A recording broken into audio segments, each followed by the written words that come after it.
을 위한 하나님의 말씀 창세기 22장 15절에서 19절 말씀입니다. 교독하겠습니다. 창세기 22장 15절로 19절 마지막 19절 합독합니다. 여호와의 사자가 하늘에서부터 두 번째 아브라함을 불러 이르시되 여호와께서 이르시기를 내가 나를 가르쳐 맹세하노니 네가 이같이 행하여 네 아들도 네 독자도 아끼지 아니하였은즉 내가 네게 큰 복을 주고 내 씨가 크게 번성하여 하늘의 별과 같고 바닷가의 모래와 같게 하리니 내 씨가 그 대적의 성문을 차지하리라. 또 내 씨로 말미암아 천하 만민이 복을 받으리니 이는 내가 나의 말을 준행하였음이니라 했다 아니라. 합독합니다. 이에 아브라함이 그의 종들에게로 돌아가서 함께 일어나 보엘세바에 이르러 거기 거주하였더라. 아멘. 할렐루야. 사랑하는 성도 여러분, 주님의 이름으로 환영합니다.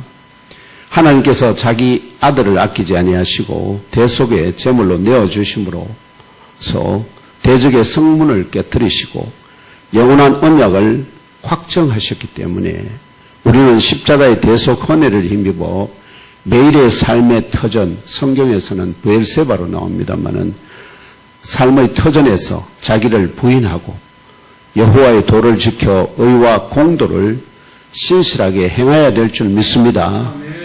성도 여러분, 제 목소리를 따라서 믿음으로 선포해 보시겠습니까? 모리아에서 확정된 영원한 맹세. 모리아에서 확정된 영원한 맹세. 사랑하는 성도 여러분, 21세기를 살아가는 현대인들은 끊임없는 불안과 영적 갈증 속에서 허덕이고 있습니다. 무엇인가를 손에 쥐어야만 안도하고 내가 피땀 흘려 쌓아 올린 성공과 자녀, 재물과 평판을 인생의 궁극적 안전망으로 삼으려 합니다.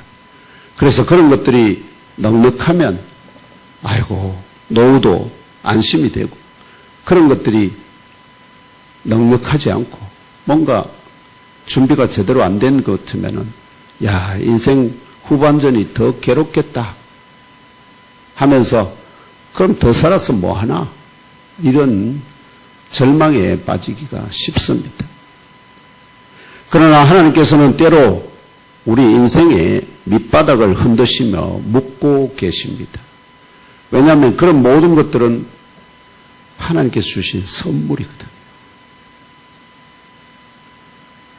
하나님께서 주신 선물이라고요. 내가 진정으로 신뢰하는 것은 내 손에 쥔 선물인가? 아니면 그 선물을 주신 하나님 자신인가?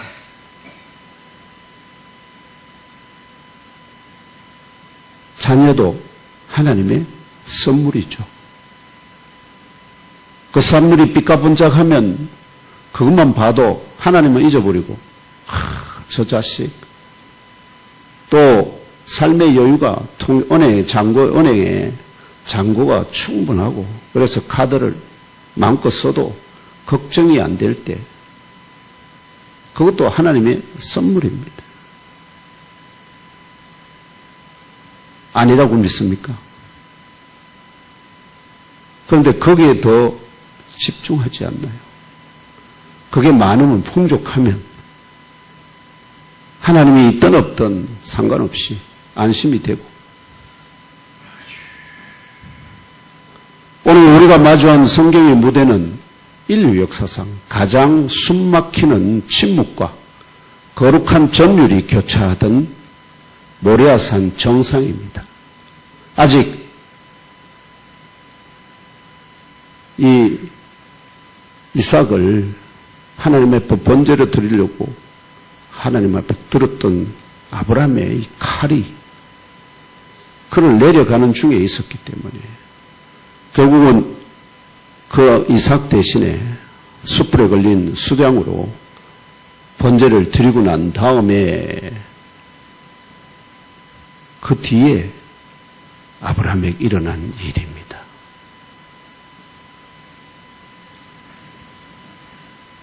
배경 본문인 창세기 21장 1절부터 우리 14절까지 지난주에 다뤘다 아닙니까? 백세에 얻은 아들, 눈에 넣어도 아프지 않을 사랑하는 독자 이삭의 심장을 향해 칼을 지켜들었던 아브라함의 떨리는 손을 기억하십니까? 아브라함은 하나님께서 주신 그 선물을 보다 누가 더 중요했을까요? 그 선물을 주신 자. 그분이 그 선물을 도로 내놓으라 하니까 아낌없이 드리겠다. 우리 어린애들은 어떻게 하죠? 할아버지나 아버지가 어떻게 해요? 맛있는 아주 귀한 선물을 주면 아이들한테 야 그거 선물 도로 내놔 하면 어떻게 할까요? 어린애일수록 자기가 더 좋아하는 것은 절대 안 내놓습니다. 영적인 어린아이는 그렇게 된다. 그러면 지금 아브라함은 하나님과의 깊은 교제 속에서 무엇을 터득했을까요? 선물보다는 선물을 주시니까 더 귀하다는. 그래서 내게 어떠한 선물이라도 그분이 내게 주신 것을 그분이 원하시면 내어 들을 수 있는 영적인 성숙을 이루었다. 이렇게 말씀드릴 수 있습니다. 바로 그 절체절명의 순간 하늘이 갈라지며 하나님의 다급하고도 자비로운 음성이 울려 퍼졌습니다. 아브라함아, 아브라함아, 그 아이에게 내 손을 대지 말라. 그리고 하나님은 숯불에 걸린 수장 한 마리를 친히 준비하사 이삭을 대신하여 각을 두고 번제로 드리게 하셨습니다. 이것이 바로 죽을 죄인을 대신 살리시는 하나님의 은혜, 여호와 이레의 대속의 신비라고 지난주에 말씀드렸습니다. 그러나 성도 여러분, 구속사의 장엄한 절정은 수장의 피 흘림에서 끝나지 않습니다. 그걸로 끝났으면은 이삭을 대신 살려주셨구나로 끝났을 텐데 오늘 본문 15절은 그보다 더 놀라운 약속을 주십니다. 여호와의 사자가 하늘에서부터 두 번째 아브라함을 불러라고 엄히하게 선언합니다. 지금 어디에 있습니까? 모리아산 정상에 있습니다. 지금 모리아산 정상에.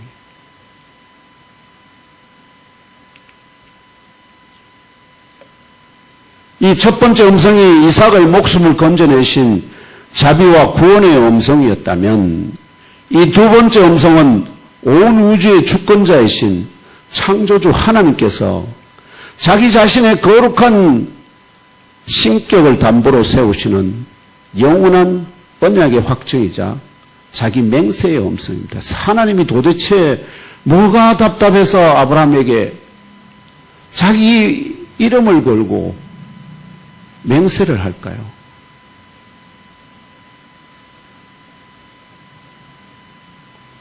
하나님께서는 일찍이 창세기 18장 19절에서 아브라함을 일방적인 은혜로 택하신 궁극적인 목적을 천명하셨습니다.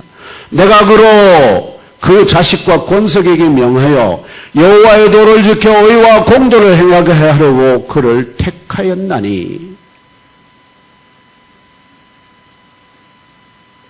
이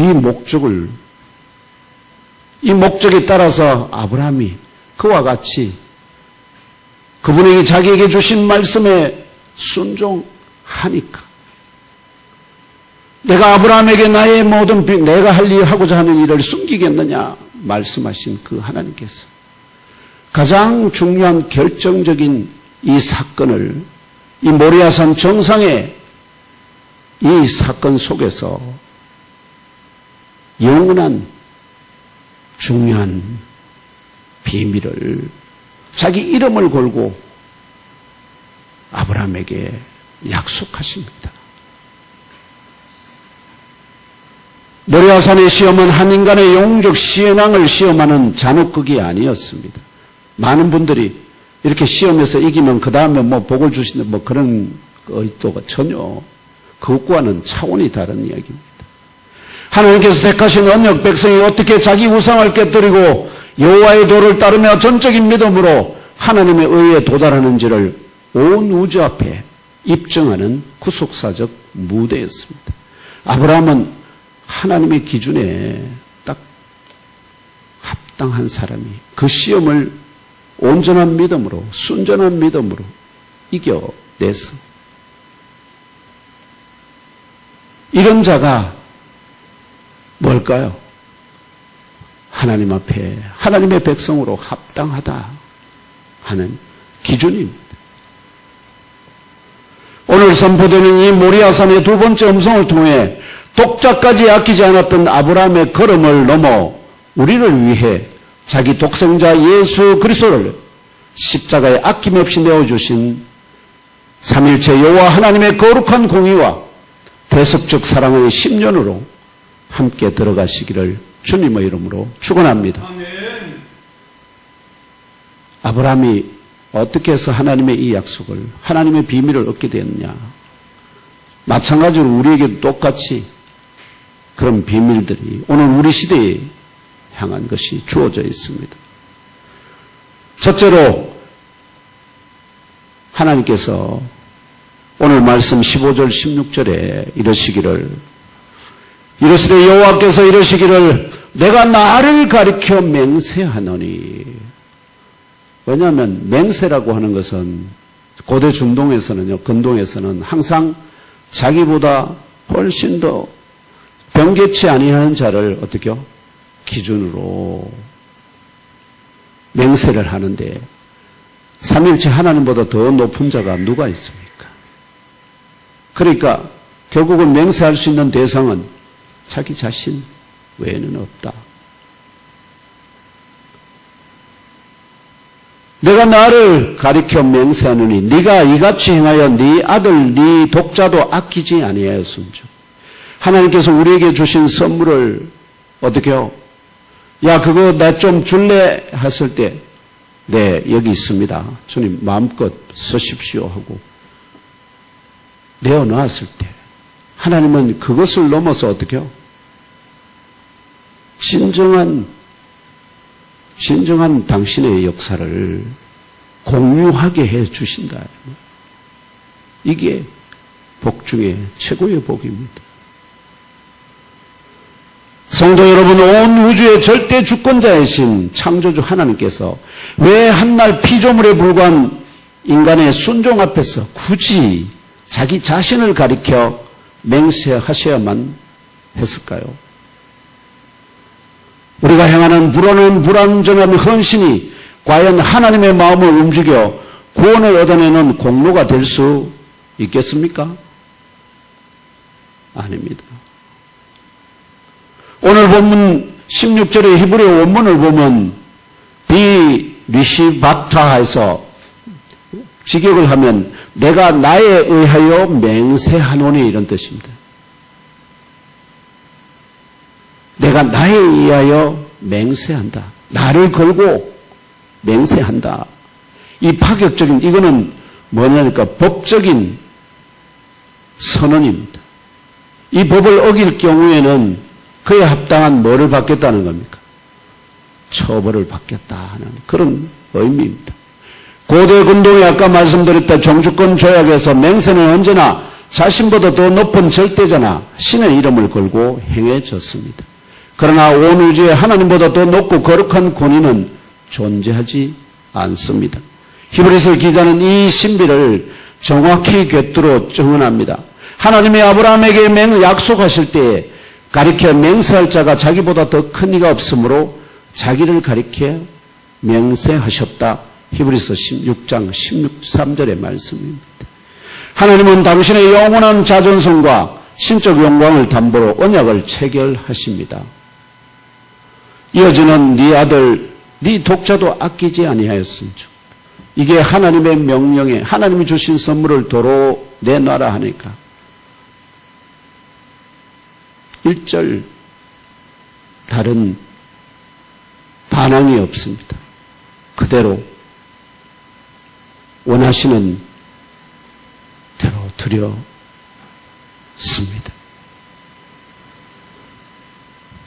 여기서 아끼지 않다, 아끼다 하는 동사 히브리어 하사크는 보류하다, 아끼다를 뜻하며 명사 야히는 유일한 자, 가장 소중한 짐승을 의미합니다. 생명을 의미합니다. 즉 가장 소중한 것을 그분에게 아끼지 않고 드렸다, 이런 의미입니다. 아브라함은 약속의 통로였던 이삭마저 하나님보다 앞세우지 않았습니다. 이게 정말로 중요합니다. 약속의 통로였던 이삭마저 하나님보다 앞세우지. 왜냐하니까 그 이삭을 주신 이가 하나님이시기 때문에. 또 취하신 이도 취하신 이가 당연히 하나님이 합당합니다. 그러나 기억하십시오. 아브라함의 순종은 구원의 조건이 아닙니다. 그 순종은 구원의 조건이 아닙니다. 순종했기 때문에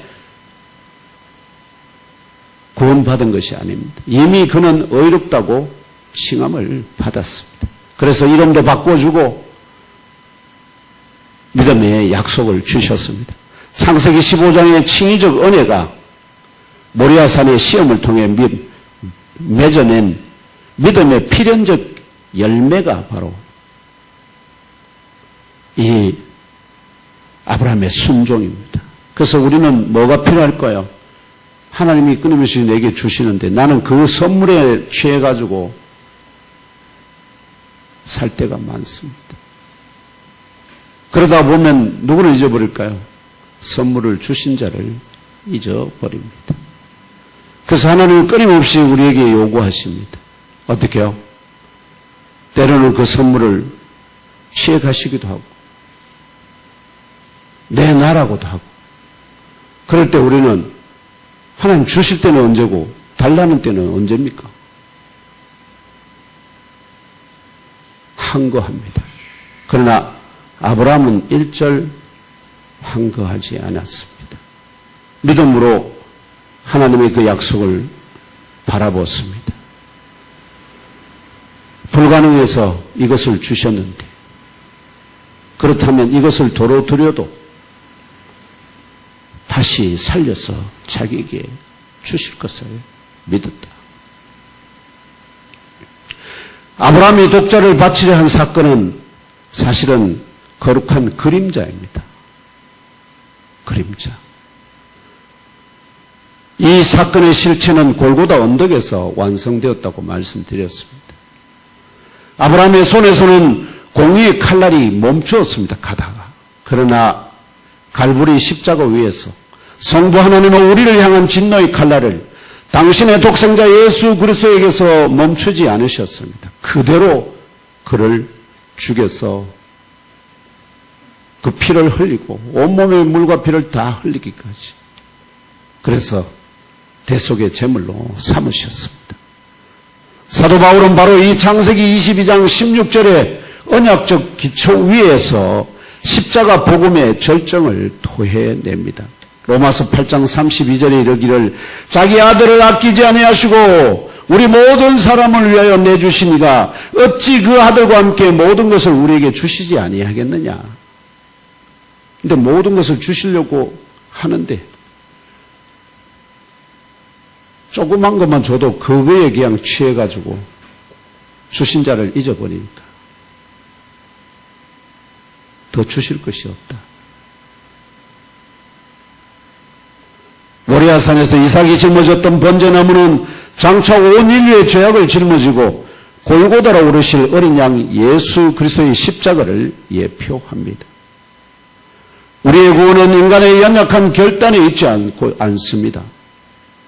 내가 믿습니다. 내가 확신합니다. 여기에 있지 않습니다. 자기 독생자를 아낌없이 내어주신 삼위일체의 하나님 여호와의 불변하시는 자기 맹세. 자기 맹세. 내가 나를 걸고 너한테 맹세할게.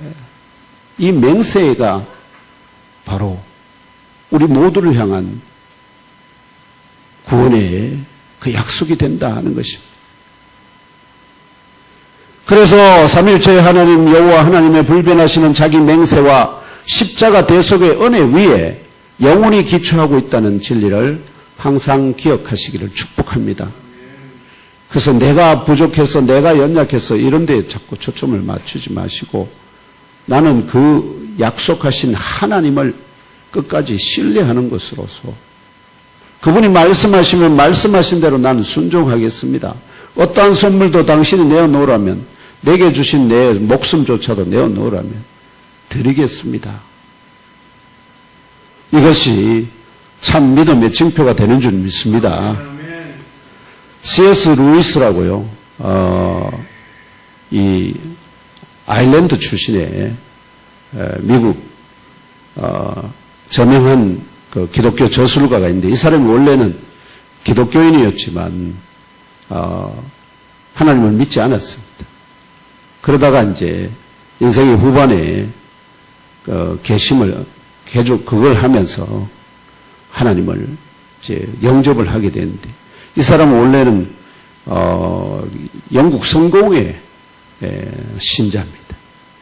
그래서 성공회에도 뭐 구원이 그게 있나 이런 생각이 들겠지만 아무튼 이분이 쓴 저서가 뭐냐면 순전한 기독교 해가지고 미어 크리스천니티라는 책이 있는데 거기 311쪽에 보면은 하나님께서 성도를 우리를 다루시는 방식을 이렇게 비유했습니다. 다른 분이 쓴 책에 나온 비유를 인용한 건데요. 이렇게 얘기합니다. 여러분 자신이 살아있는 집이라고 상상해 보십시오. 우리가 살아있는 집입니다. 그렇다면 하나님이 오셔서 그 집을 다시 지으려 하십니다. 이게 우리가 하나님께 부름받은 이유입니다. 하나님께서 우리 집을 새롭게 건축을 하시고죠. 처음에는 그가 하는 일이 이해가 될 것입니다. 집 지을 때 뭐 하죠? 이미 집이 서 있으니까 그 집을 다 수리하고 새롭게 뭘 고치고 그런데 그건 얼마 안 가서 그 집을 마구 때려 부수기 시작하는데 아예 집 자체를 때려 부순다는 거예요. 그리고 지독하게 아플 뿐만 아니라 도대체 이해할 수가 없습니다. 왜 집을 이렇게 다 뜯듯이 그래서 이렇게 힘들게 고통스럽게 하는가. 그분은 여러분의 생각과 영 다른 집을 짓고 계십니다. 하나님은 우리가 생각하는 것처럼 우리는 보기 좋은 작은 오두막집을 생각했습니다.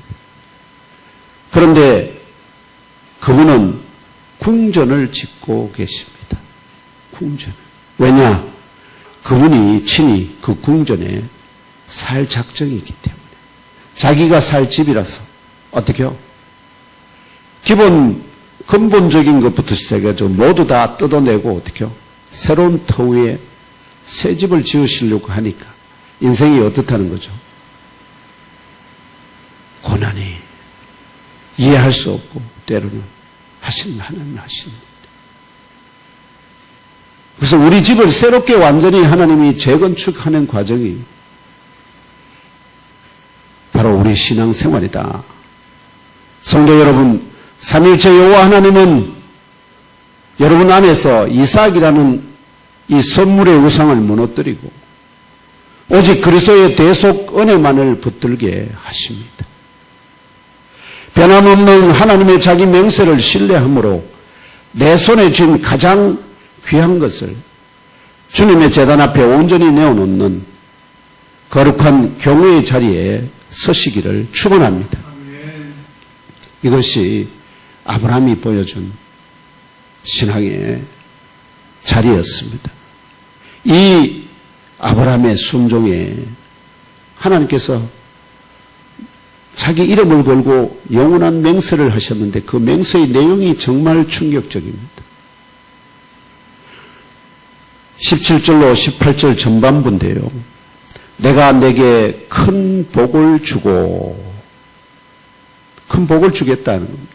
그리고 내 씨가 크게 번성하여 하늘의 별과 같고 바닷가의 모래와 같게 하리니 내 씨가 그 대적의 성문을 차지하리라.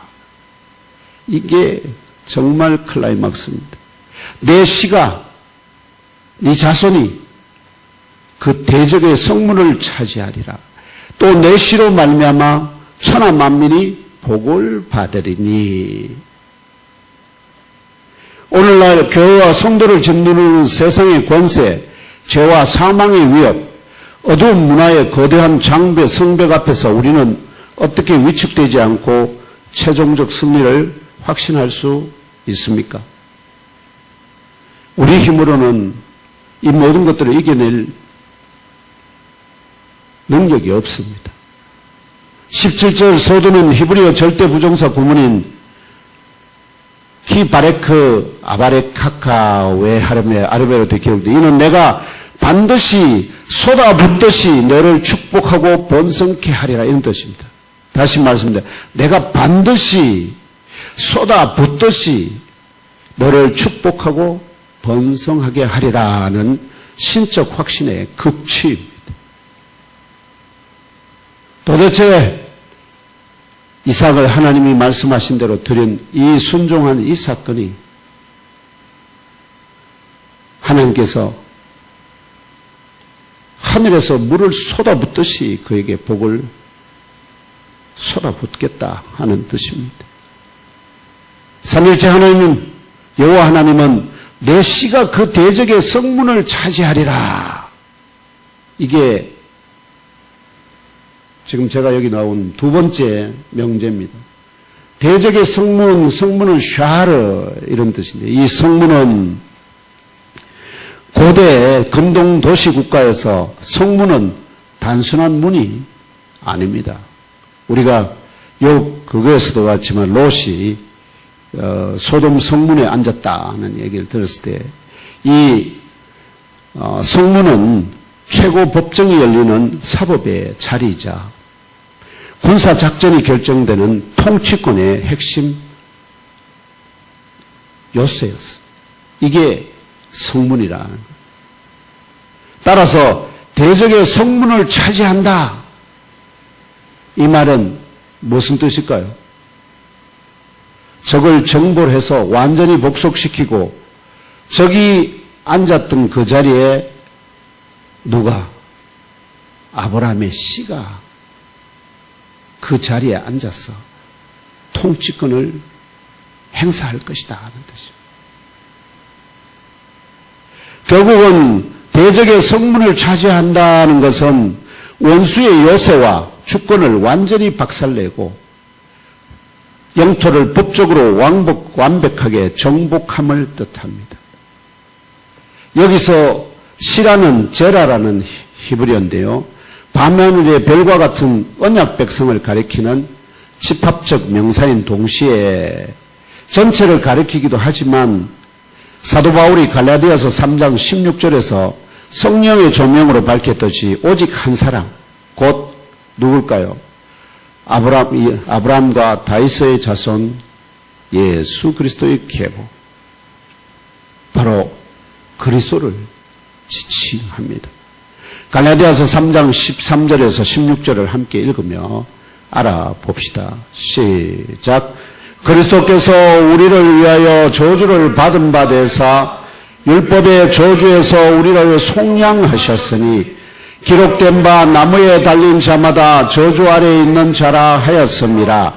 이는 그리스도 예수 안에서 아브라함의 복이 이방인에게 미치게 하고 또 우리로 하여금 믿음으로 말미암아 성령의 약속을 받게 하려 함이라. 형제들아, 내가 사람의 예대로 말하노니 사람의 언약이라도 정한 후에는 아무도 패하거나 더하거나 하지 못하느니라. 이 약속들은 아브라함과 그 자손에게 말씀하신 것인데 여럿을 가리켜 그 자손들이라 하지 아니하시고 오직 한 사람을 가리켜 내 자손이라 하셨으니 곧 그리스도라. 아멘. 이 말씀의 의미는 우리가 앞에서 창세기를 다루면서 제가 말씀드렸다시피 하나님께서 가장 첫 번째로 당신의 구원 계획을 선포하시는 것이 바로 인간이 첫사람 아담과 하와가 선악을 알게 하는 나무의 열매, 그것을 범하지 마라. 범하는 한은 반드시 죽으리라는 하나님의 그 에덴 동산 통치법을 어기고 소집된 바로 그 법정에서 선포된 것이 누구였습니까? 바로 여자의 후손입니다. 창세기 3장 15절에서 선포되었던 여자의 후손이 마침내 모레아산에서 대적의 성문을 깨뜨릴, 대적의 문을 깨뜨릴 시로 구체화됩니다. 이해되십니까? 여자의 후손이 그가 결국 오셔서 하실 일이 대적의 문을 깨뜨리신다. 대적의 문을 깨뜨리신다. 예수 그리스도께서는 십자가에서 마귀의 권세를 멸하시고 사망의 빗장을 부수고 부활하심으로써 음부의 권세, 곧 사탄의 성문을 영원히 정복하셨습니다. 결국은 어떻게 됐습니까? 때가 돼서 하늘에서 천사가 내려와서 쇠사슬을 들고 와서 결국은 이 용을 사로잡아서, 사탄 마귀를 사로잡아서 어떻게 합니까? 무저갱에 구속하십니다. 그게 성문을 완전히 어떻게 해요? 정벌하신 것이죠. 그래서 지금은 누가 통치자입니까? 예수 그리스도께서 만왕의 왕으로, 만주의 주로 지금 등극하셔서 통치하십니다. 마지막 때에 하나님께서 계획하신 것이 바로 이 무저갱이 같은 옛뱀, 곧 용, 큰 붉은 용, 이 사탄 마귀를 결국은 자유케 하는데 그 자유케 함으로 말미암아서 그게 마지막 장면입니다. 세상에 살아있는 육체적으로 가지고 몸으로 가지고 살아있는 땅과 바다에 있는 모든 자들을 어떻게 해요? 미혹해서 하나님을 대적하는 마지막 전쟁을 준비하는데 그때 하늘에서 하나님께서 불을 내려서 모든 것을 다 태워버리면서 첫째 하늘과 첫째 땅이 간 곳이 없고 오직 구원하신 하나님과 그의 백성들만 남고 나머지는 다 불못으로 들어가는 이 최후의 심판의 장면이 연결됩니다. 그리스도께서 대적의 성문을 파시하셨기 때문에 지금은 율법의 저주와 죄책 아래에 묶여있던 천하 만민이 값없이 의롭다 하심을 얻는 아브라함의 복, 바로 그 성령의 구속 은혜를 상속받게 되었습니다. 우리는 그래서 우리의 승리는 내가 하나님 앞에 잘해서 되는 것이 아니라 어떻게 해요? 하나님께서 이 약속하신 그 승리를 믿음으로 받아들일 때 그것이 곧 나의 승리가 되는 것이기 때문에 내가 무엇을 행하는 것이 아니라는 겁니다. 오직 그분이 이미 아브라함에게 약속하시고 그리고 2000년 전에 그대로 행하신 하나님의 그 신실하신 약속, 선물을 주시는 그분의 눈과 손을 바라보시면서 그분이 말씀하시는 대로 온전히 순종하는 그것이 바로 그걸로 충분하다. 그러므로 우리의 승리는 우리의 도덕적 탁월함에 있지 않고 십자가로 대적의 머리를 짓밟으신 승리자 그리스도의 대속적 승리에 뿌리를 두고 있습니다. 그리스도 안에 있는 예몸교회 성도 여러분, 음부의 권세는 결코 피로 사신 교회를 이기지 못합니다. 물론 교회당이 아닙니다. 아시죠? 하늘의 머리와 땅의 몸으로 하나로 된 참교회를 의미합니다. 사망의 문을 깨뜨리신 주님의 대속적 승리를 확신하고 영적 패배주의를 찢어버리며 담대히 믿음의 선한 싸움을 싸워가시기를 축원합니다. 아멘. 마지막으로 22장 18절 후반에서 19절에 주께서 이렇게 말씀하십니다. 왜 아브라함에게 이와 같이 상상을 초월하는 그런 하나님의 계획을 그에게 그를 기준으로 해서 말씀하시는가? 이는 네가 나의 말을 준행하였음이라 하셨다 하니라. 이에 아브라함이 그의 종들에게 돌아가서 함께 일어나 브엘세바에 이르러 거기 거주하였더라. 아멘. 여기서 중요합니다. 엄청난 약속을 받았잖아요. 인간이 받을 수 있는 이거보다 더 큰 약속은 그것도 하나님이 자기 이름을 걸고 맹세하시는 이 복을 받은 사람은 아브라함 외에 누가 있겠습니까? 모리아산에 장업한 구속의 은혜와 기적을 경험한 성도는 이제 발을 딛고 살아야 할 지극히 평범하고 고단한 일상 속에서 구체적으로 어떻게 살아야 합니까? 이제 이게 아브라함을 통해서 우리에게 말씀하시는 하나님의 대답이 이 오늘 본문 말씀에 담겨 있습니다. 18절 후반부에 이는 네가 나의 말을 준행하였습니다 해서 에케브 할 때 준행한다는 뜻이 뭐냐 하니까 발꿈치를 따라 걷다 이렇게. 발꿈치. 앞에 하나님께서 걷는 발자국 혹은 그리스도께서 걷는 발자국, 그 발자국을 어떻게 해요? 뒤꿈치를 밟을 듯이 따라가는 것을 의미합니다. 멀찍이 떨어져서 갈까 말까 이런 것이 아닙니다. 즉 하나님의 말씀의 발자취를 하나님께서 말씀하신 그 말씀의 발자취를 그대로 온전히 밟아가는 신실한 순종을 의미합니다. 네가 나의 말에 온전히 순종하였다 이런 뜻입니다. 그리고 19절은 너무나 담담하게 기록합니다. 아브라함이 그의 종들에게 돌아가서 함께 일어나 브엘세바에 이르러 거기 거주하였더라. 뭔가 천지개벽할 듯한 큰 약속을 받았는데, 큰 그걸 받았는데 아브라함이 그냥 어떻게 했다는 것이요? 그냥 담담히 어디로 돌아갔다고요? 일성으로 돌아갔다. 우리 한국의 많은 유명한 분들 하나님부터 큰 은혜 받으면 뭐를 세우고 기도원을 세우고 막 난리굿을 치고 막 사람들 모아서 아브라함은 모리아산의 영적 황홀공에 도취되어 온둔하지 않았습니다. 그는 다시 산 아래로 내려와 기다리던 종들을 만나고 맹세의 우물이 있는 삶의 터전인 브엘세바로 돌아갔습니다. 왜 브엘세바입니까?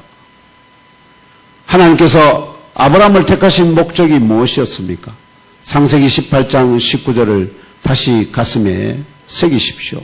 내가 그로 그 자식과 권속에게 명하여 여호와의 도를 지켜 의와 공도를 행하게 하려고 그를 택하였나니. 저와 예문교회 성도 여러분을 부르신 목적도 아브라함의 이 부르신 목적과 동일합니다. 여호와의 도를 지켜 의와 공도를 행하려고 우리를 부르신 줄 믿습니다. 아멘. 삶의 모든 순간순간마다 여호와의 도를 지켜 의와 공도를 행하는 복 있는 성도들 되시기를 주님의 이름으로 축원합니다. 모리아산에서 이삭 대신 수당이 피 흘리는 대속의 자비를 통과한 아브라함은 이제 하나님의 거룩한 공의와 사랑의 의가 무엇인지를 온몸으로 체득하는 자가 되었습니다. 그는 브엘사바의 일상으로 돌아가 자녀에게 여호와의 도를 가르치며 이웃을 향해 공평과 정의와 자비를 실천하는 언약적 삶의 예배자로 거주한 것입니다. 십자가 대속의 은혜를 입은 자의 윤리는 율법주의적 자기의가 아닙니다. 십자가에서 하나님의 완전한 공의와 무한한 의와 사랑이 입맞추었습니다. 시편 85편 10절에서 이 시인이 노래하는 노래. 값없이 의롭다 하심을 받은 성도는 이제 세상 속에서 이 하나님의 성품을 반영하는 거울이 되어야 합니다. 모리아의 은혜는 브엘세바의 거룩한 일상 속에서 의와 공도를 행하는 것으로서 비로소 완성됩니다. 다시 말씀드립니다. 모리아의 은혜는 브엘세바에서 여호와의 그 브엘세바의 이 거룩한 일상 속에서 여호와의 도를 지켜 의와 공도를 행하는 것으로서 완성이 된다 하는 것입니다. 음악의 아버지 요한 세바스찬 바흐는 수많은 부류의 칸타타와 대작을 작곡한 후 언제나 악보의 맨 끝에 세 글자를 조용히 새겨 넣었다고 합니다. 아마 비유가 이런 애화가 많이 그거된데 쓰여진 글자가 뭐냐면 SDG 이렇게 해서 솔리 데오 글로리아 이렇게 해서 오직 하나님께 영광을 이라는 문구를 항상 새겨내어서 그래서 그가 얻은 모든 영감에 하나님의 성령이 함께 하시는 그래서 하나님께 영광을 올려드렸다 하는 것입니다. 바오에게 거룩한 영성은 화려한 무대 위에 갈채에 머무는 것이 아니라 매주일 지역 교회의 메마른 영혼들을 섬기고 묵묵히 제자들을 가르치며 평범한 일상의 직무를 정직하게 수행하는 삶의 예배자. 우리가 똑같이 큰 은혜를 입은 다음에 무슨 큰 일을 해서 하나님께 은혜를 갚기 것이 아니라 뭐라는 거죠?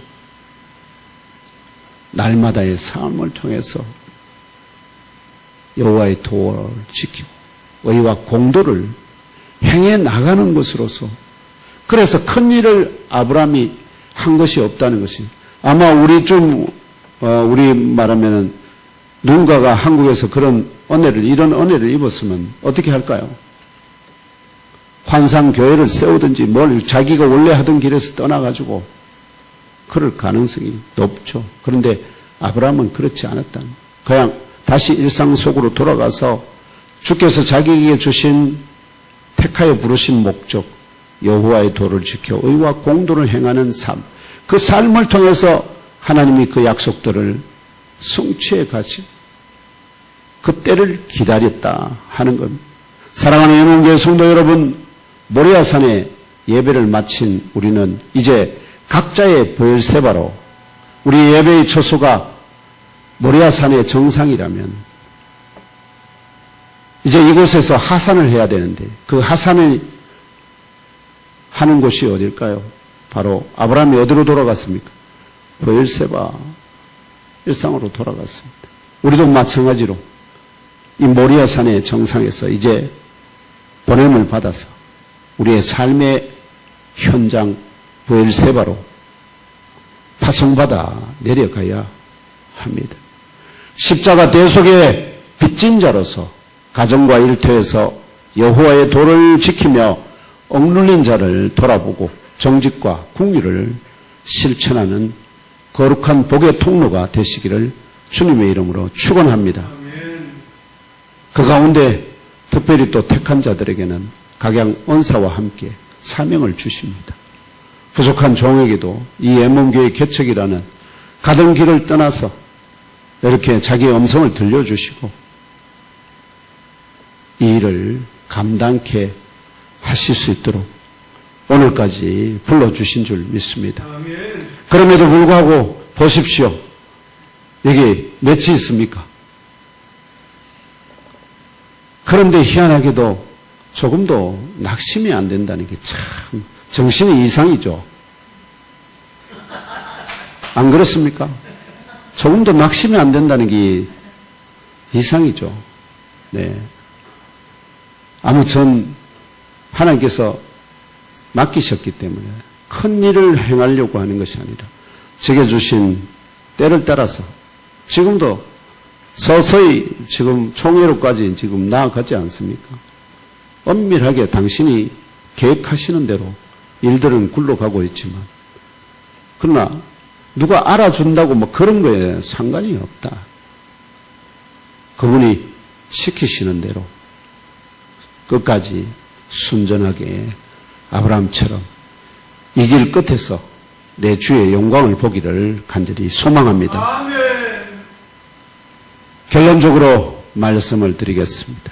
모리아 산의 제단은 아브라함의 위대함을 자랑하는 기념비가 아닙니다. 그곳은 독생자를 아끼지 아니하시고 대속의 제물로 내어주실 성부 하나님의 심장이 계시된 곳입니다. 제가 말씀드렸죠. 아브라함과 함께 삼일체 하나님이 함께 가신다고요. 거기에 이삭을 대신할 독생자도 함께 같이 가신다니.